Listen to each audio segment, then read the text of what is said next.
श्री कृष्ण चैतन्य प्रभु नित्यानंद, श्री अद्वैत गदाधर शिवासदि श्री गौर भक्त वृंद की जय। श्री राधा गोविंद गोपीनाथ मदन मोहन जी की जय। श्रीमन शिवर स्वामी पाद की जय। श्रीमन जीव गोस्वामी पाद की जय। श्री विश्वनाथ चक्रवर्ती पाद की जय। ग्रंथराज श्रीमद् भागवत महापुराण की जय। श्रीमन सुखदेव गोस्वामी पाद की जय। श्री परीक्षित जी महाराज की जय। श्री नारद ऋषि की जय। अनंत कोटि वैष्णवताय गौर प्रेमानंदे हरि हरि हरि हरि बोल। हरे कृष्ण कृष्ण कृष्ण हरे हरे, हरे राम राम राम हरे हरे, हरे कृष्ण कृष्ण कृष्ण हरे हरे, हरे राम राम राम हरे हरे। तो गुरु वैष्णव के हेतु कृपा से हम लोग श्रीमद् भागवतम के दशम स्कंद के 46वें और 47वें अध्याय का पाठ कर रहे हैं। श्री गोपीजन का विस्मित होना श्री उद्धव जी की आकृति को देख करके, उनकी वेशभूषा को देख करके गोपीजन का प्रणय रोष को प्रकटित करना। कहा कि इस ब्रज में ऐसा है ही क्या कि श्री कृष्ण पुनः वापस आएंगे। यहाँ तो ऐसा कोई रमणीय वस्तु नहीं है। कहीं लोक निंदा से बचने के लिए ही श्री कृष्ण जो कि चतुर्शिरोमणि है, उन्होंने अपने माता पिता के हेतु ही आपको ब्रज में भेजा है। गोपीजन यह भूल गई कि कौन सी बात किस तरह किसके सामने करनी है। क्यों? गोविंद गत वाक्य काय मानसा। गोविंद में वाक्य, शरीर और मन पूर्ण रूप से आविष्ट हो गया। जैसे हम बद्ध जीवों का मन देह और देह की वस्तुओं में संपूर्ण रूप से आविष्ट हो गया है, संपूर्ण रूप से इसमें आविष्ट हो गया है। यह सुनते हुए भी कि देह नहीं है, यह सुनते हुए भी देह अनित्य है, इसका प्रभाव पड़ता हुआ नहीं दिखता। क्यों? क्योंकि मन, आत्मा का मन में आवेश हो गया है। बड़ा कठिन तत्व है, बड़ा जटिल वस्तु है। उसी के आधार पर ही फिर कोई अपने आप को स्वामी मान रहा है, कोई सेवक मान रहा है, कोई धनी मान रहा है, कोई मूर्ख मान रहा है, विद्वान मान रहा है। और सबकी उत्पत्ति तो इसी पंच तत्व से ही हुई है। और मिथ्या सुख को भोगते भोगते ऐसी स्थिति आ चुकी है अब कि अब मिथ्या सुख ही रुचिकर लगने लग गया है। भागवत जी के वचनों का आधार लेकर कर कभी अपनी स्थिति का विचार करे एक साधक, तो उसे प्राय यही परिचय मिलेगा कि मिथ्या रस का को भोगते भोगते शरीर को ही मैं मान करके सारा साधन किया जा रहा है। शरीर को ही मैं मान करके अपना सारा साधन कर रहा है और एक कल्पना किए बैठा है कि किसी दिन शरीर और शरीर से जनित संबंधियों से उसकी आसक्ति अपने आप नष्ट हो जाएगी। यह अध्ययन, पठन, पाठन, यज्ञ, दान, तपस्या इत्यादि इससे होने वाला नहीं है। क्योंकि ग्रंथि बहुत गाढ़ ग्रंथि है। भागवत जी ने कहा, भागवत जी कहती है कर्म कर्म मूलम कर्म बंधस्य यन्मूलः। जबकि मन का आत्मा से कोई लेना-देना है ही नहीं। ये हमारा मन नहीं है, हमारा मेरा मन खराब हो रहा है। अरे मन तुम्हारा है ही नहीं तो खराब कैसे होगा? मेरा मन बड़ा अच्छा अनुभव कर रहा है, तुम्हारा मन है ही नहीं है ही नहीं तुम्हारा ये। और इतना जटिल विषय है, इसको तत्वात्मक रूप में समझना ही इतना कठिन है कि मन हमारा है ही नहीं। अब जैसे वाक्य, काय और मन तीनों इस संसार में आसक्त हो गए हैं, उस तरीके से गोपीजनों का भी वाक्य, काय और मन श्री कृष्ण में आसक्त था। उनके शब्द, उनकी काया, उनका मन श्री कृष्ण में आसक्त संपूर्ण रूप से आसक्त है। इसलिए उनको पता नहीं चल रहा वो क्या बोल रही हैं, किसके सामने बोल रही हैं।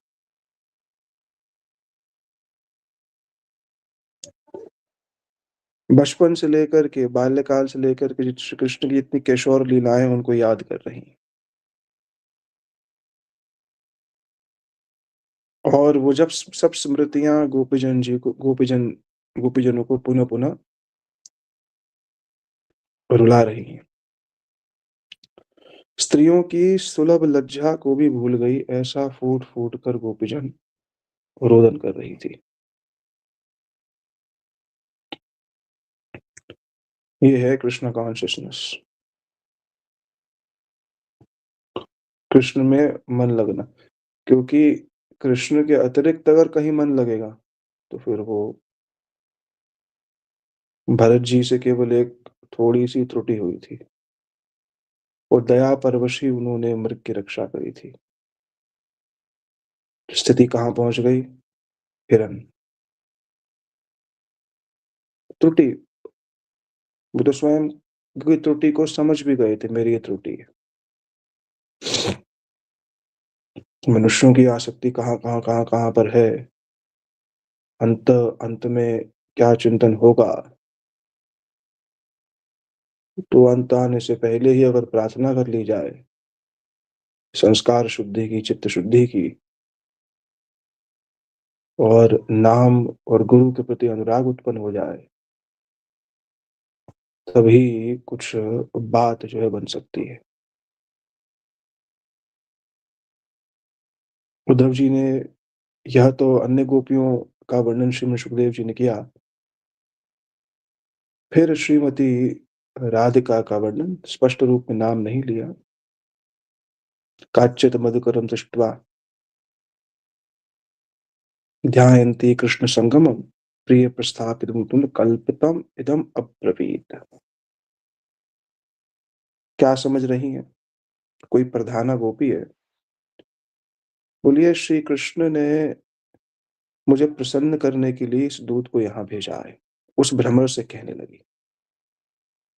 अथवा उस प्रधाना ने श्री उद्धव जी के प्रति दूत दृष्टि की, दोनों बातें।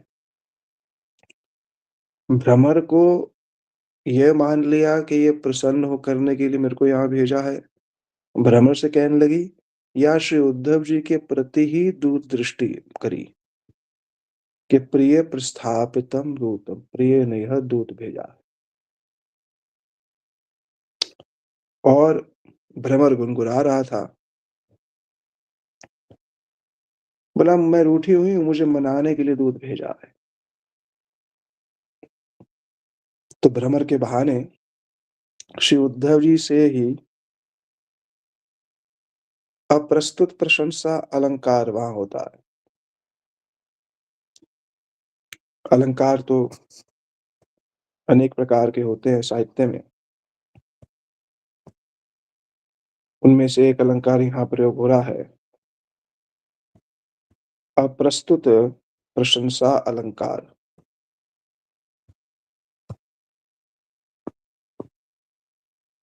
शब्द अलंकार है, अर्थ अलंकार है, उभय अलंकार है, अलग-अलग होते हैं। शब्द में अनुप्रास होता है, बार-बार एक ही शब्द आता है। क, पुनः-पुनः आए तो अनुप्रास है। एक ही शब्द बार-बार यमक है। श्लेष अलंकार है तो एक ही शब्द के अनेक-अनेक अर्थ होते हैं। अर्थ अलंकार में उपमाएँ दी जाती हैं, रूपक दिए जाते हैं। ये सब शब्द अलंकार, अर्थ अलंकार, उसी में एक अलंकार यहाँ पर श्रीमन श्रीधर स्वामी जी कह रहे हैं, अप्रस्तुत प्रशंसा अलंकार है। जहाँ पर एक ही साधारण धर्म को विचार कर अलग-अलग वाक्यों में निरूपण किया जाए। एक ही साधारण धर्म को विचार करके वहाँ पर अलग-अलग वाक्यों में उसका निरूपण जो है किया जाए।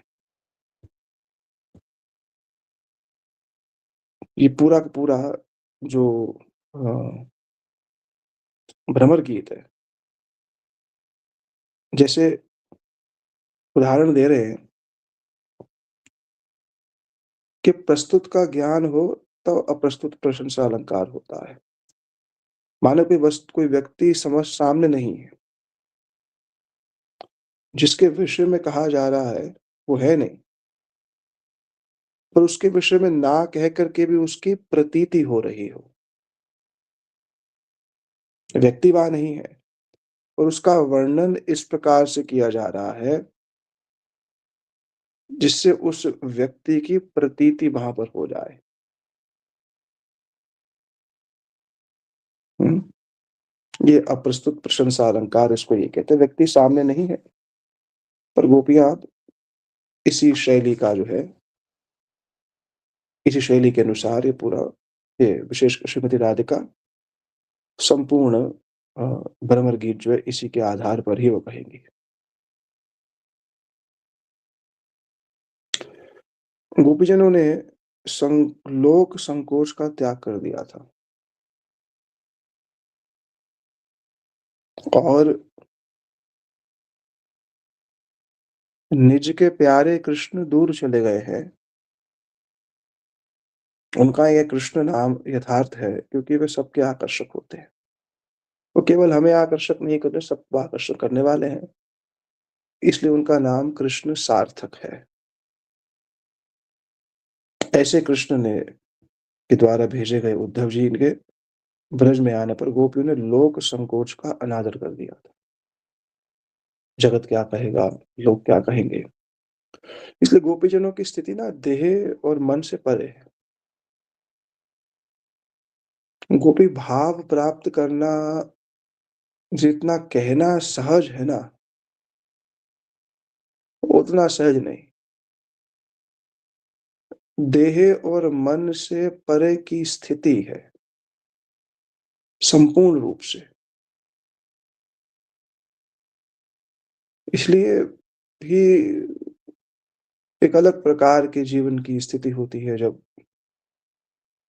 किसी को गोपी भाव की प्राप्ति होती है या वो कोई कोई वो गोपी भाव की प्राप्ति के वो जीवन की संरचना, जीवन का परिवेश, जीवन की दिशा दशा वो कुछ अलग ही प्रकार की होती है।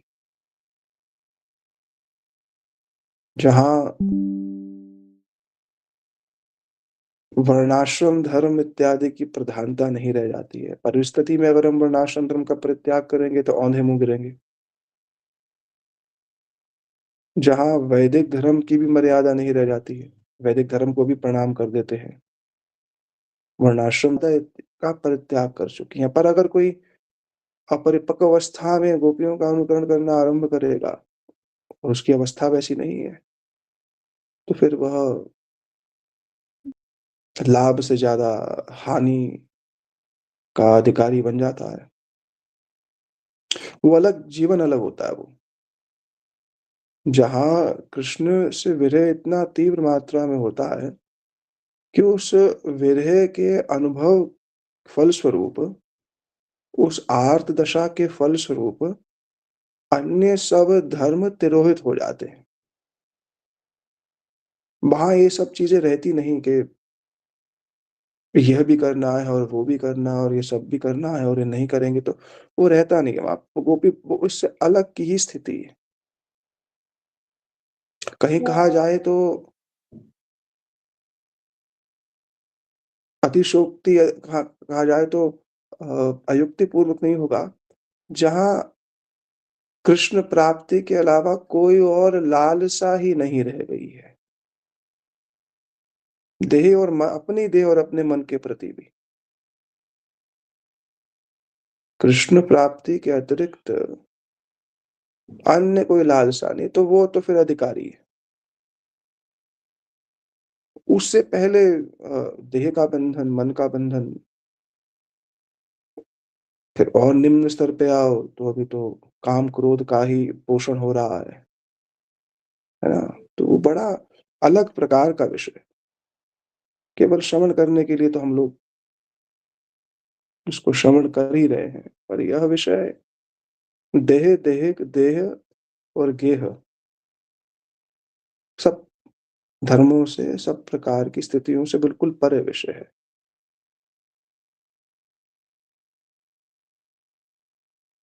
क्यों? क्योंकि गोकुल के जो स्वामी जो श्री गोविंद में, उसमें वो पहले से ही आविष्ट हो गई थी।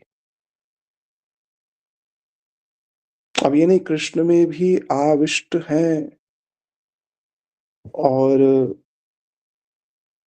अन्य चीज़ों में भी आविष्ट हैं। एक साथ संभव पर होता नहीं। जिसकी श्री कृष्ण में आविष्टता होएगी, इसलिए श्री कृष्ण में आवेश होना संभव नहीं, वो अपराकृत अनुभव पर ही होता है आविष्ट।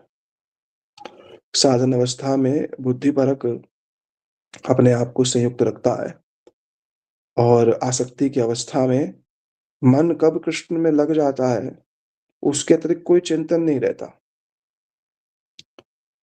अन्य धर्म हैं, अन्य भी उत्तरदायित्व हैं,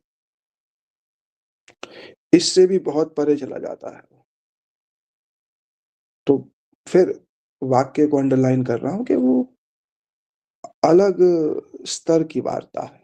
पर हम लोग आचार्य द्वारा प्रदत्त परंपरा में केवल इसका श्रवण करें। जैसे आप श्री जड़ भरत जी के चरित्र का अनुशीलन करिए। अब जड़ भरत जी के चरित्र का अनुशीलन करने पर, जड़ भरत जी के जो जीवन का अनुशीलन करने पर, पहला वाक्य तो यही ही उपलब्ध होता है कि हम तो जड़ भरत जी की तरह जीवन तो नहीं पालन कर सकते। संभव नहीं है ना? तो क्यों सुन रहे हैं उसके विषय में? हाँ, हम लोग उत्तम स्थिति के विषय में सुन रहे हैं। अर्थ नहीं है कि हम लोग उत्तम स्थिति का पालन करने योग्य हैं। दूसरा, उत्तम स्थिति के सुनने पर श्रोता वर्ग को, साधक वर्ग को दैन्यता की उपलब्धि होती है कि मेरे तो सामर्थ्य में नहीं है ऐसा, पर मैं इसको सर्वश्रेष्ठ मानता हूँ। ऐसे ही हम उन गोपीजनों द्वारा जिस प्रकार से श्री कृष्ण का आराधन किया गया है, उसको हम विशेष आदर और अत्यंत गंभीर भाव से देखते हैं, क्योंकि वो सहज नहीं है। खेल खिलवाड़ नहीं है कोई गोपी भाव, खेल खिलवाड़ नहीं। केवल मैं स्त्री हूँ, तो मैं गोपी भाव से ज़्यादा कनेक्ट कर सकती हूँ, ऐसी भी एक दशा वर्तमान समाज में है। ये भी एक दशा है विचित्र सी। मैं पुरुष हूँ, मैं तो गोपी भाव से इतना कनेक्ट नहीं कर पाता हूँ। ये सब दैहिक बातें हैं, ये सब मानसिक बातें, ये सब मानसिक बातें हैं। आसक्ति की स्थिति के अंदर जब अपना स्वरूप का किंचित संकेत मिल जाता है, तो स्त्री हूँ और मैं पुरुष हूँ ये भाव समाप्त हो जाता है और वहां से ही रागानुगी साधन आरंभ हो रहा है। अंतश्चिंत जो देह है अपनी, उस देह का कुछ संकेत मिल जाता है। उस अंतश्चित देह का संकेत मिल जाता है कि मैं कौन हूँ। कल्पना नहीं होती तब, तब बुद्धि के अनुसार नहीं हो रहा है। तो गोविंद में वो आविष्ट थी। गोविंद उनकी इंद्रियों के स्वामी हैं।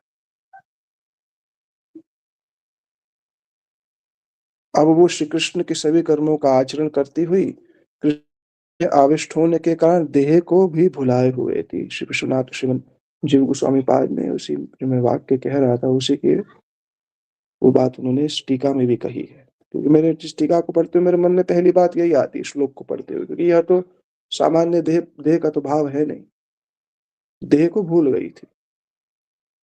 तो भूख, प्यास, वर्षा, ग्रीष्म, इन सब का प्रभाव क्या पड़ेगा उनके ऊपर। इसीलिए साधक को पहले जम करके साधन करना चाहिए। अपने इंद्रियों के वेग को संयमित करना चाहिए। पहले एक सतोगुण की स्थिति पे आना चाहिए पहले उसको। हम क्या हैं, वो तो एक बात है, हम कहाँ हैं, ये जानना बहुत ज़रूरी है। हम क्या हैं उसको लक्ष्य करके हम कहाँ हैं, वहाँ से आरंभ करेंगे। और सबके स्वरूप में ही श्री राधिका दास्य जो है, वह निश्चित है अगर वो इस परंपरा में आया है तो। तो उसके लिए कौतूहल उसके लिए नहीं होना चाहिए। कौतूहल ये नहीं होना चाहिए क्या मैं क्या हूँ मुझे बता दीजिए। अपनी वर्तमान अवस्था से प्रगति की ओर बढ़ना चाहिए।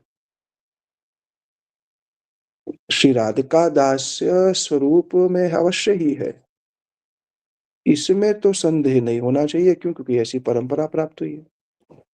अन्यथा तो कोई दूसरी परंपरा प्राप्त हो जाती। पर अब ये तो निश्चित है, अब उसमें वो नहीं सोचना कि क्या मेरा स्वरूप राधा दास्यम का निश्चित है भी, वो तो निश्चित है। निश्चितता में तो संदेह नहीं है। क्यों? क्योंकि जो मंत्रमयी उपासना प्राप्त हुई है, जो मंत्रादि के अधिष्ठात्री देवता प्राप्त हुए, तो और ऐसी परंपरा प्राप्त हुई, तो उसमें तो अब संदेह नहीं है कि हमारा स्वरूप क्या है। प्रश्न वर्तमान अवस्था से प्रगति करने का है। अब ये निश्चित हो गया है कि वो है, अर्थ नहीं है उसको काल्पनिक और वर्तमान अवस्था में लेकर के बस साधन का परित्याग कर दें। पर एक धैर्य अवश्य मिलना चाहिए साधक को कि अगर ऐसी परंपरा में मुझको मंत्र प्राप्त हुआ है और वो उस परंपरा के प्रति उसका कुछ-कुछ आदर भाव भी प्रकट हो रहा है, तो अवश्य ही इसी ही मार्ग का ही है, उसी ही निकुंज में ही अवश्य ही उसकी स्थिति अवश्य प्राप्त होगी हमको, इसमें कोई संदेह इस चीज़ का नहीं रह गया। संदेह ये रह गया है कि क्या मैं इतनी बड़ी वस्तु जो मेरे को प्राप्त हुई है, उसके प्रति क्या मैं निष्कपट हो पा रहा हूँ? या केवल आवरणात्मिका भक्ति का ही मैं कुछ स्वांग रच रहा हूँ? क्या मैं वास्तविक रूप में साधक बनना चाहता हूँ या केवल और केवल साधन क्या होता है, इस सब की परिभाषाएँ जान कर के संतुष्ट होकर के जीवन व्यतीत करना चाहता हूँ। मेरा एक निज स्वरूप मेरे श्री गुरु ने मेरे को आरंभ में दे दिया है। अगर वो मंजरी स्वरूपा हैं, तो मेरा स्वरूप क्या होगा? उन्हीं की ही दासी के रूप में होगा, इसमें संदेह नहीं रह गया है। पर प्रश्न ये रह गया है कि क्या जो वस्तु वो दे रहे हैं, उसके प्रति मेरे हृदय में गरिमा है?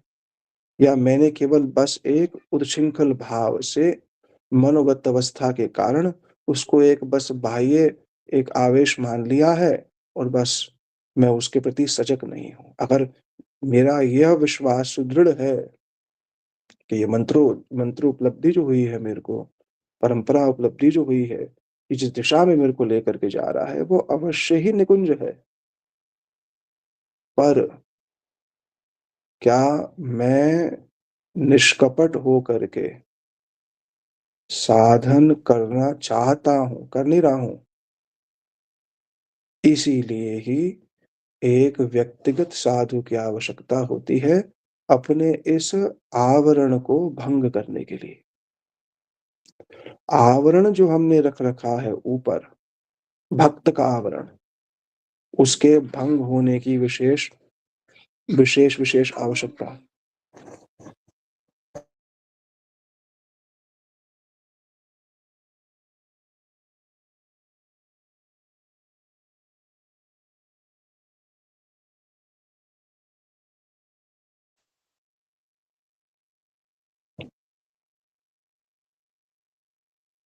अब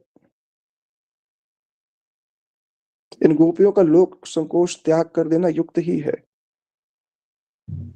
गोपियों की लज्जा दूर हो गई है और कैशोर और बाल्य अवस्था में प्रिय ने जो कर्म किए थे उसका पुनः-पुनः स्मरण कर गायन भी कर रही हैं और रोदन भी कर रही हैं। गायन कर रही हैं उन सब की कृष्ण की बाल्य और कैशोर लीलाओं का और गायन करते हुए रोदन भी कर रही हैं। गायन और रोदन एक साथ हो रहा है। गायन करके रोदन क्यों करती हैं? हाँ, प्रिय अब मथुरा चले गए हैं, अब वो है नहीं।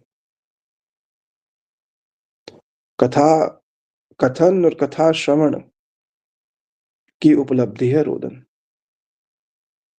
कीर्तन इत्यादि श्रवण, कीर्तन, कथन का उपलब्धि है रोदन। हमें भगवान नहीं मिल रहे हैं,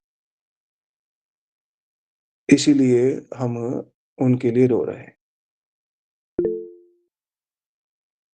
हमें भगवान नहीं मिल रहे हैं, इसलिए जो है हम उनके लिए रो रहे हैं। तो कह रहे हैं कि किशोरावस्था का उल्लेख पहले करने का कारण ये है क्योंकि वह उनका स्वयं का रस है। श्रृंगार रस उनके स्वयं का है। बाल्य का अर्थ कौमार, पौगंड दोनों अवस्थाएँ। तो फिर बाल्यावस्था क्यों बता रही हैं? अगर स्वयं का श्रृंगार है तो हाँ, बोले श्री कृष्ण से हमारा स्नेह बाल्यावस्था से ही आरंभ हो गया था।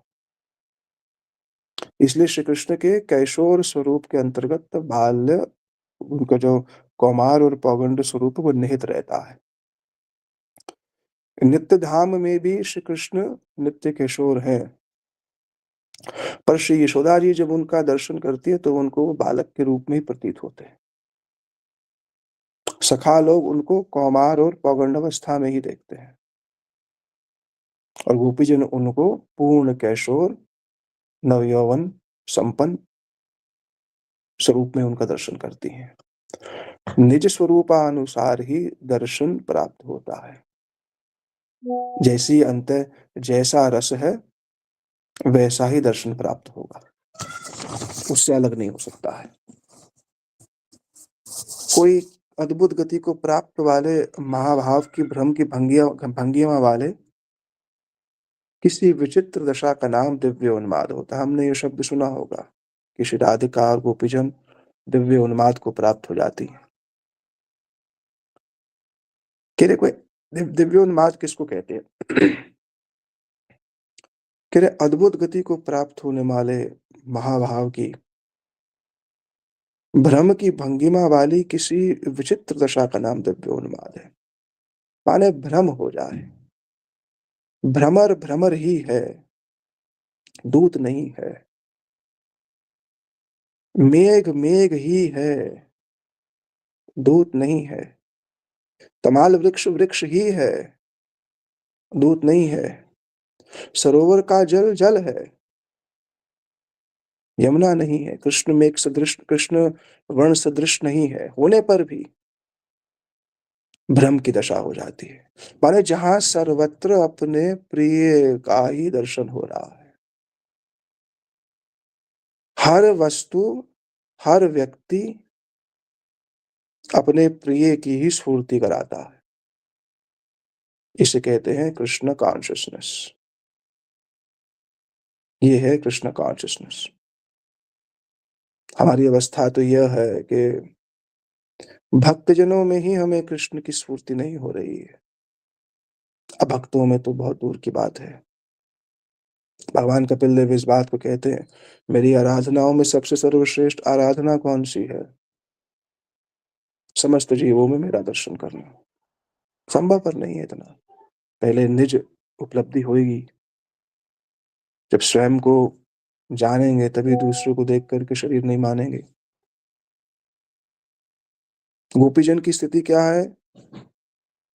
कि ऐसी विचित्र ऐसा दिव्य उन्माद है कि जहाँ भ्रम की स्थिति पैदा हो रही है। महाभाव की भ्रम की स्थिति पैदा हो रही है। जहाँ श्री कृष्ण बिल्कुल सन्निकट हैं, फिर भी उनसे विरह हो रहा है और जहाँ वो दूर देश में स्थित हैं उनकी सन्निकटता की प्राप्ति हो रही है। विरह में मिलन और मिलन में विरह।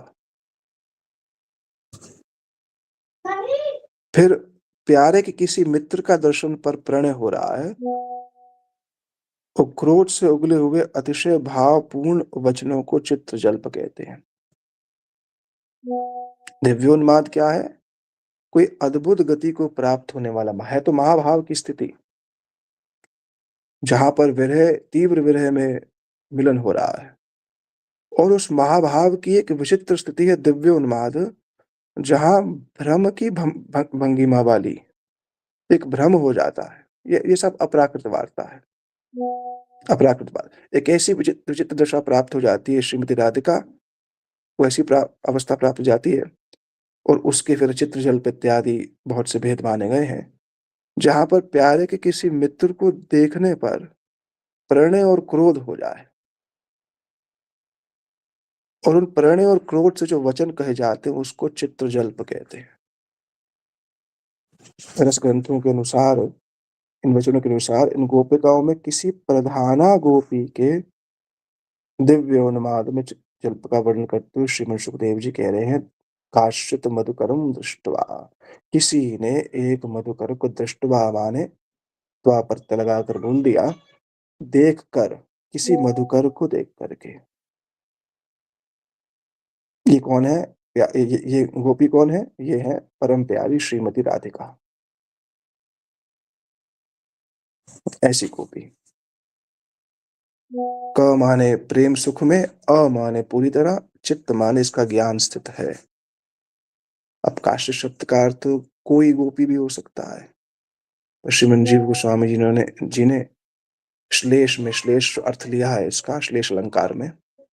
श्लेष माने एक ही अ, अ, शब्द के अनेक अर्थ हो सकते हैं या उसका एक दूसरा अर्थ लिया है। पहला अर्थ तो ले लिया काश्चित माने कोई गोपी, दूसरा अर्थ ले लिया क प्रेम सुख में, अ पूरी तरह और चित्त माने जिसका ज्ञान स्थित है, ऐसी गोपी। या सभी के प्रेम सुख को जो क्षण बढ़ाए, वे गोपी। मुख्य होने के कारण उन राधिका को ही काच्युत कहा गया है। ये प्रधाना गोपी कौन है? श्रीमती राधिका। दिव्य उन्मादवती है श्रीमती राधिका। और पीले पराग से, पीत पराग से पीली मूछों वाले किसी भौरे को अकस्मात ही आया देख करके उसे दूत समझकर वर्णन करेंगी। अब यहाँ कोई शंका करे कि महादुख की स्थिति में, महादुख की स्थिति है, कृष्ण तो है नहीं यहाँ पर,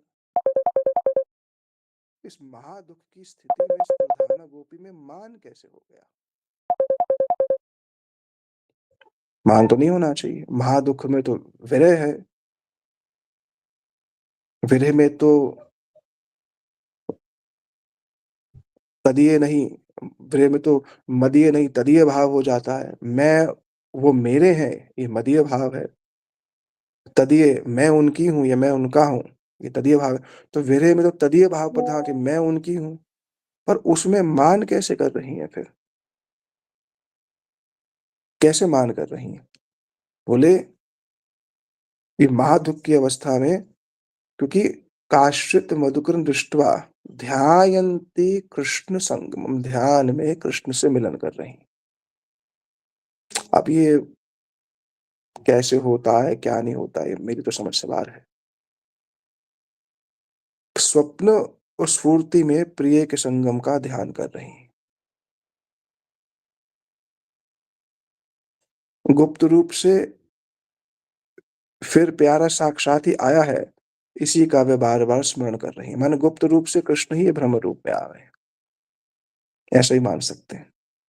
तो बोले यदि ये कहे, इस पर कोई यदि ये कहे कि उसके आगमन, यहाँ आगमन पर किसी अन्य नायिका से भी उसका मिलन हो सकता है, तो इस विचार से श्री राधिका में मान संभव हो जाएगा। मान संभव कैसे होगा? ध्यायन्ति कृष्ण संगम, ध्यान में और स्फूर्ति में कृष्ण से मिलन हो रहा है और ये समझ रही हैं वो आ गए हैं, और यहाँ पर आने पर उनका किसी अन्य नायिका से मिलन होगा, इस कारण से मान संभव हो जाएगा। इसलिए श्री राधिका ने उस भंवरे को भी दूत समझा, ऐसा समझना संभव भी है। क्यों? आगे श्री राधिका कहेंगी, "तू मेरे कृष्ण के प्रेम से युक्त है ना? हुँ? तो मेरे चरणों को स्पर्श मत कर।" प्रातःकाल गोपियों ने श्री कृष्ण के अनुचर श्री उद्धव जी से हरि की लीला विहार आदि के विषय में श्री राधिका के बिना ही पूछा था। क्यों? क्योंकि उस समय श्री राधिका दशम दशा माने बिल्कुल मृत्यु दशा में थी। तो उन्होंने सखियों के साथ उद्धव जी से उस विशुद्ध गुणमय ब्रह्म और मोक्ष के विषय में संवाद किया, ऐसा देखा जाता है। तो यह जो मानिनी दशा उत्पन्न हुई श्रीमती राधिका की, इसमें उन्हें प्रणय क्रोधमय ये मान भाव भी उत्पन्न हो गया। मान की ऐसी व्यवस्था अवस्था जो है वो विचित्र संचारी भावों से युक्त होती है। क्योंकि श्री कृष्ण से वियोग संबंधी किसी भी बात को भी सहन ना करने पर प्राप्त विरह को ढकने के लिए ही मृत्यु को ही चाहा। सखियाँ विचार कर रही थी इस बात का। तो यह सब श्री जीव गोस्वामी ने यहाँ पर बताया है। अथवा राधिका ने सिद्ध किया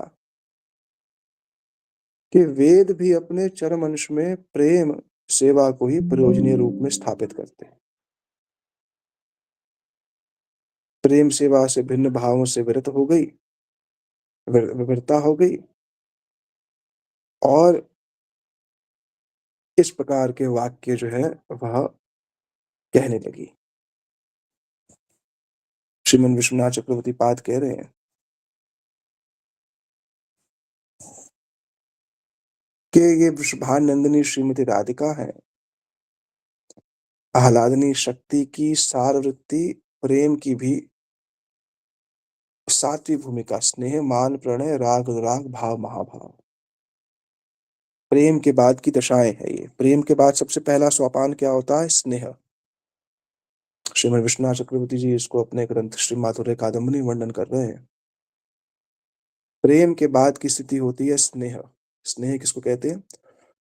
जहाँ पर साधक के दृष्टिकोण से अगर आप देखें अब प्रेम के पश्चात जहाँ श्री कृष्ण के किसी विशेष गुण का उदय जीव के हृदय में होता है। और ये जो विशिष्ट गुण का उदय हो रहा है ना, इसी ही विशिष्ट गुणों के उदय के आधार पर या इसी के आधार पर ये कह दिया जाता है कि हर जीव का श्री कृष्ण से व्यक्तिगत संबंध है। क्योंकि उस व्यक्तिगत रस का ही कृष्ण आस्वादन करते हैं। ये स्नेह की स्थिति है। स्नेह के बाद फिर मान आता है। जब संबंध उदित हो जाता है तभी मान हो सकता है। तो श्रीमती राधिका तो इस प्रेम की 7वीं भूमिका महाभाव में है। क्या याद कर रही हैं? श्रीमद जीव गोस्वामी ने कहा मिलन की स्थिति को याद कर रही हैं। यहाँ श्री विश्वनाथ चक्रवर्ती बात करें मथुरावासी स्त्रियों के साथ जो श्री कृष्ण का मिलन हो रहा है, उसकी कल्पना करके मानवती हो गई और बोल रही हैं, ये प्रिय ने मुझे मनाने के लिए इस दूत को यहाँ भेजा है। इसी कल्पना से किसी ब्राह्मण से कह रही थी और उद्धव जी के निकट यह बोल उठी। पहला श्लोक क्या बोला? मधुप कितब बंधु मास प्रसंगरी सत्पत्न्या, मेरे चरणों को स्पर्श मत कर। हम्म, तुम मेरे चरणों का स्पर्श मत करना, तू कितब बंधु है। कितब बंधु में धूर्त का मित्र है। जाओ, जिसका आपका जैसा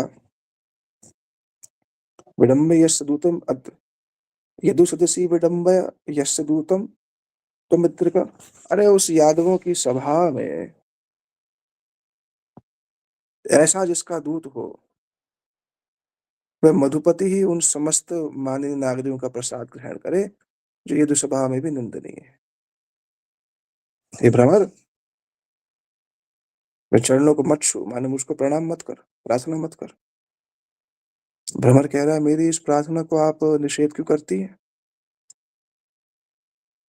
गोपीजन वो कह रही हैं, काले रंग के इस भंवरे की मूछें जो है लाल हो रही हैं, जो कपटता को बता रहा है। हुँ? हमें ये जो तू लाल कुमकुम अपने मुख पे लगा के आई, इसकी हमें क्या आवश्यकता है? तू अविवेकी है।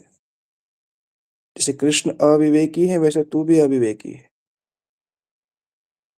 जैसे कृष्ण अविवेकी है, तो उनका दूत भी कैसा अविवेकी है।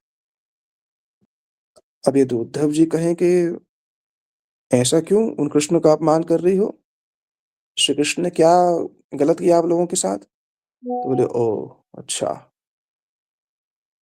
वे श्याम सुंदर भी तेरे ही समान काले वर्ण वाले हैं, दुष्ट मन वाले हैं।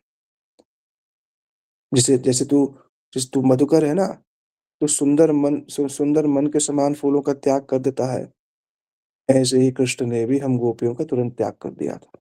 जाओ। हमें ये समझ में नहीं आता कि ऐसे अकृतज्ञ व्यक्ति की सेवा लक्ष्मी जी कैसे कर सकती? परिचरति कथम तद पाद पद्म तु पद्मा,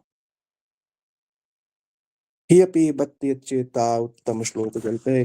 अरे अरे, हमें लगता है प्रलोभनमय वचन सुना दिए होंगे, लक्ष्मी जी भी चित्त को अपने लुटवा बैठी हैं, इसलिए उनकी सेवा अर्चना करती हैं।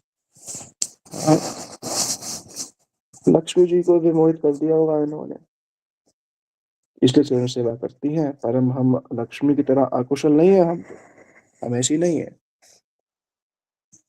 जब भौरा बहुत प्रकार से इनकार कर रहा था, तो गोपियों ने माना जैसे हमारी कृपा प्राप्त करने के लिए गायन कर रहा है। तो इसके विषय में कहा हमारे सामने, अरे हमें ये क्या सुना रहा है? ये सब हम अनुभव कर चुकी हैं पहले। इन प्रसंगों को जो तू गा रहा है, हम सुन चुकी हैं पहले। जो अभी-अभी कृष्ण अर्जुन के सखा कृष्ण के नए सखी बनी है ना, उनके सामने जा कर के बात कर। उसके सामने जा कर के बात कर। वो बड़ी आनंदित होएँगी, तुझे पुरस्कार देंगी। हम तेरे को कोई पुरस्कार नहीं दे सकते, तू यहाँ से चली जा। अब ये भ्रमर से कह रही हैं और साथ ही साथ श्री उद्धव जी भी, क्योंकि सामान्य व्यक्ति नहीं है। उद्धव जी इस इंगित को भी बड़े स्पष्ट रूप से जो है वो समझ रहे हैं। श्रीमती राधिका का जो स्वतः ही प्रेम वेग है, उसके कारण व्याकुल आर्त हो रही थी। हाँ जी, अर्जुन के सखा। माने अब ब्रज के किसी व्यक्ति का नाम श्री कृष्ण के साथ जोड़ना नहीं चाहती। यदुपति कह रही हैं, रमापते कह रही हैं, ऐसी स्थिति है। क्यों? इसीलिए ही क्योंकि अब आपका ब्रज से कोई संबंध नहीं रह गया है। ये सब प्रणय रोष की और प्रणय कोप की विचित्र वार्ता है। अब श्रीमती राधिका तो स्वतः ही प्रेम वेग के कारण व्याकुल हो रही थी। गोविंद में जिनका चित्त लीन था, श्रीमन विश्वनाथ श्रीमन जीव गोस्वामी जी कह रहे हैं इस बात को, राधया केन वाग अर्थो वेद्य स्या तत्कृपाविना। श्रीमती राधिका की कृपा के बिना उन राधिका की वाणी के अर्थ को भला कौन जान पा सकता है? श्रीमती राधिका की कृपा के बिना उन श्री राधिका की वाणी के अर्थ को कौन जान सकता है? श्रीमती राधिका के ये चित्र जल्प यद्यपि असंगति से युक्त हैं। कैसे? श्री कृष्ण के दूत उद्धव का दर्शन कर उन श्रीमती के हृदय में महाभाव समुद्र ने मर्यादा का उल्लंघन कर लिया। जितना भी महाभाव समुद्र उनके भीतर था उसी प्रकार अधिक उसकी उसी उसी प्रकार अधिक माधुर्य प्रकट कर दी। जैसे चंद्र का दर्शन करने पर समुद्र अपनी मर्यादा उल्लंघन कर देता है। समुद्र में तरंग जब उठती है, तो उससे और भी सुंदरता प्राप्त होती है। ऐसे ही श्री राधिका के हृदय में जो महाभाव रूपी समुद्र है ना, उसमें गुण, असूया भाव, गर्व, ईर्ष्या, अनादर, उपहास, ये जो सब विपरीतार्थक गुण हैं इस जगत में, असूया, गर्व, ईर्ष्या, अनादर, ये सब तो अ, नकारात्मक गुण हैं, पर ये महाभाव रूपी समुद्र में विराजते हैं और ये महाभाव रूपी समुद्र की भाव तरंगे हैं ये। ये श्री राधिका, इसलिए उनका चित्र जल्प अत्यंत मधुर हो गया है। तब श्री राधिका दिव्य उन्माद में स्वयं को माननी नायिका मान कर कह रही है, "हे कितव मधुप कितव बंधो, हुँ, मेरे इस चरण कमल को मत छू।" बोले, "क्यों ना छूऊँ? माँ, माँ माने नहीं, स्पृशात अंघ्रि सपत्नया, मेरे चरण कमल को मत छू तू। ये मद्यपान मत है तू, एक मधुपान मत्त व्यक्ति किसी अन्य को ठगता है, इससे बोली तू वैसे भी कितव बंधु है।" कितव माने शठ, कृष्ण का बंधु। उन्होंने हमारे परित्याग कर हमारे इन वचनों को तोड़ दिया है। ऐसा हे गोपियों, निर्दोष प्रीति करने वाले आपके प्यार का मैं पार नहीं पा सकता। पहले तो ये बात कह दी थी जाने से पहले, "न पारेयम निर्वद्य संयुजाम्", ये तो बात कह दी थी, मैं तुम्हारे प्रेम का पार नहीं पा सकता, और फिर उसके बाद छोड़ कर के चले गए। बिल्कुल विचित्र रीति है यहाँ पर, ये तत्व मत ले आना। हम तो समझते थे गोपीजन का प्रेम निष्कलंक होता है, उनमें तो कोई इच्छा नहीं होती है, ये वो है, ये सब बातें ला करके ये सारा जितनी भी वार्ता है भंग हो जाती है। जहाँ भेद ही नहीं रह गया दोनों में एक स्तर पे देखा जाए, जहाँ निरंतर मिलन और निरंतर विरह एक ही साथ उदित हो रहा है और भाव लहरियाँ सब प्रकार की अपरिमित रूप में विराजित हैं, वहाँ पर इस प्रकार की समस्त वार्ताएँ बाह्य रूप से कहीं लग रहा है कि अत्यंत प्रणय है, पर अंतर मन के अंदर अपनी विरह ज्वाला को ही निरंतर छुपाने का प्रयास कर रही हैं इन वचनों से। क्रोध व्यक्त करके अपने हृदय के अंतर ज्वाला को छुपाने का प्रयास कर रही हैं। इसलिए जिन रसिक वर्गों का चित्त गोपीजनों से तादात्म्य हो जाता है ना, वो गाते हैं, "श्री कृष्ण विरह राधिका दशा आमित सहित नारी।" राधिका के बिना श्री कृष्ण की क्या दशा है, मैं सहन नहीं कर सकता। हम लोग सहन नहीं कर सकते। हमें क्या मतलब राधिका को विरह हो रहा है कि नहीं हो रहा है। उनके लिए कीर्तन है वो, "श्री कृष्ण विरह राधिका दशा अमित सहित नारी।" जिनका चित्त तादात्म्य हो गया है, एक हो गया है, जिनका चित्त श्री रूपमंजरी से, श्री ललिता सखी से एक हो जाता है बिल्कुल, क्योंकि ये मंजरी भाव का कीर्तन है। तो ऐसा कोई मंजरी भाव प्राप्त व्यक्ति जिसका चित्त श्री राधिका में पूर्ण रूप से युक्त हो गया है, वही इस कीर्तन के वास्तविक जो अर्थ है, उसको केवल मुख से नहीं, श्रोतागणों के हृदय में भी उसकी छाप छोड़ सकता है। हम केवल राधा रानी की दासी बनना चाहती हैं, ये सहज बात है, ये ठीक है। पर उनकी दासी बनने की जो प्रक्रिया है ना, उसके लिए जिस प्रकार के आवेश और त्याग की आवश्यकता है, वो मुझे अपने दृष्टिकोण से इस वर्तमान जीवन में तो संभव लगता नहीं है, स्पष्ट बात है। वो अलग किस्म की दुनिया है, वो दुनिया अलग है, बस सीधी-सी बात है। उसमें ये भी करना है, वो भी करना है, ये भी करना है, ऐसा करना है, ये सब बातें नहीं है वहाँ पर। तो वो तो उस किताब का बंधु है, ये बात दौत्य कर्म कर दूत बन के आए ना, वर्ग और वेश की समानता के कारण भी सिद्ध हो रही है। तेरा नाम मधुप है, उन कृष्ण का नाम मधुपति है, तो तुम्हारे नाम में भी समानता है। तो भी कितने बंधु हैं। राय जगत में मद्यप, शराबी जो जुआरी जो होते हैं, वो मित्रता होती है, तो उनके छल कर्म में समानता होती है। वैसे ही श्री राधिका का कृष्ण के प्रति असूया भाव जो है, मा उस समय वह भौरा श्रीमती राधिका के चरण नखों को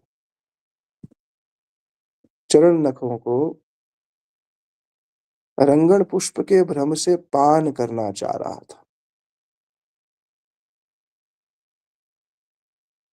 उसकी इस चेष्टा से राधिका ने मान लिया, मुझे प्रसन्न करने के लिए मेरे चरण पकड़ रहा है। मेरे चरण मत छूना। हम लोग तो सम्मान को ही धन समझने वाली परम स्वतंत्र महिला हैं। तेरे जैसे व्यक्ति के द्वारा हम प्रसन्न नहीं हो सकती। हमें चरण छूने से कोई लाभ नहीं होगा तेरा। ये गर्व भाव प्रकट हो रहा है। असूया भी, गर्व भी। आगे व्याख्या नहीं करूँगा मैं, कुछ-कुछ व्याख्या हमारे लिए नहीं है। बहुत सी बातें इसमें हमारे लिए नहीं है, बस केवल ऊपर-ऊपर से इसको थोड़ा-सा बता रहा हूँ।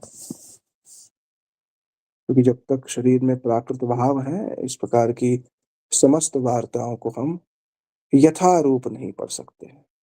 कुछ-कुछ उस भाव लेकर के केवल और केवल उनके प्रेम की उस जो स्थिति है, वो प्रेम की जो अनिर्वचनीय स्थिति को प्राप्त हैं ये गोपीजन, उस अनिर्वचनीय प्रेम के प्रति गुरुत्व की उपलब्धि हो जाए, गुरुत्व की उपलब्धि हो जाए। यह भी भ्रमर गीत का एक अ, श्लेष अर्थ अवश्य ही होगा कि कोई उसको इतना सहज ना मान ले। देह, गेह, समस्त प्रकार के जितने भी धर्म इत्यादि इसका परित्याग करके ये कहीं वो शुरू होती है बात। पर सुन रहे हैं क्योंकि लक्ष्य उस ओर किया जा रहा है। ठीक है, अभी तो टीका इसी श्लोक की बहुत बड़ी है। इसको बाकी हम जो है कल करेंगे। नहीं, संभव पर नहीं होगा मेरे लिए इसको 6, 7, 8 दिन में पूरा करना अवश्य ही। तो 15 तारीख के बाद 15 से तो फिर दिल्ली में फिर भागवत शुरू हो रही है। तो देखते हैं 5-7 दिन जितना हो जाए। बीच में गुरुदेव की भी तिथि है, इसमें प्रभुपाद जी की भी तिथि है। जितना होगा, जितना संभव पर होगा। पर इसको इसी ही गति से ही पढ़ेंगे, तो मेरे को ये लगता है कि 1 डेढ़ महीना में हो जाएगा, डेढ़ 2 महीने में हो जाएगा पूरा अध्याय। कम से कम भ्रमर गीत क्या है?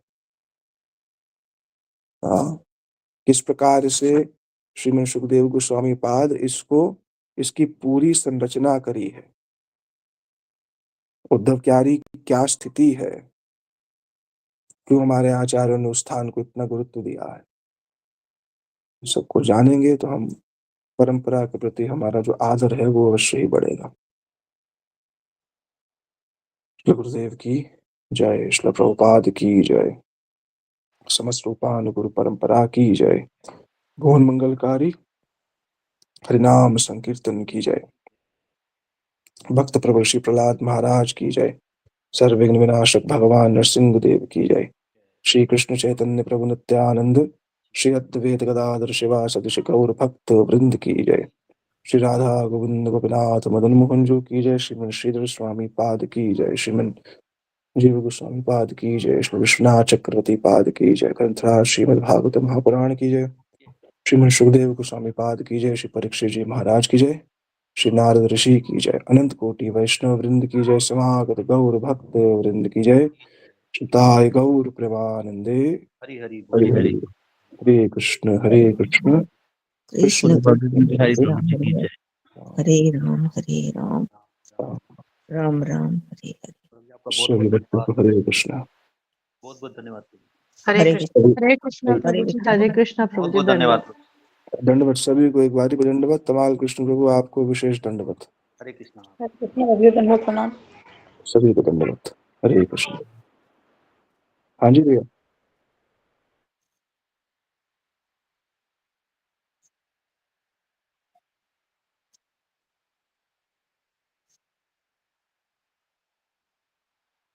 हम्म।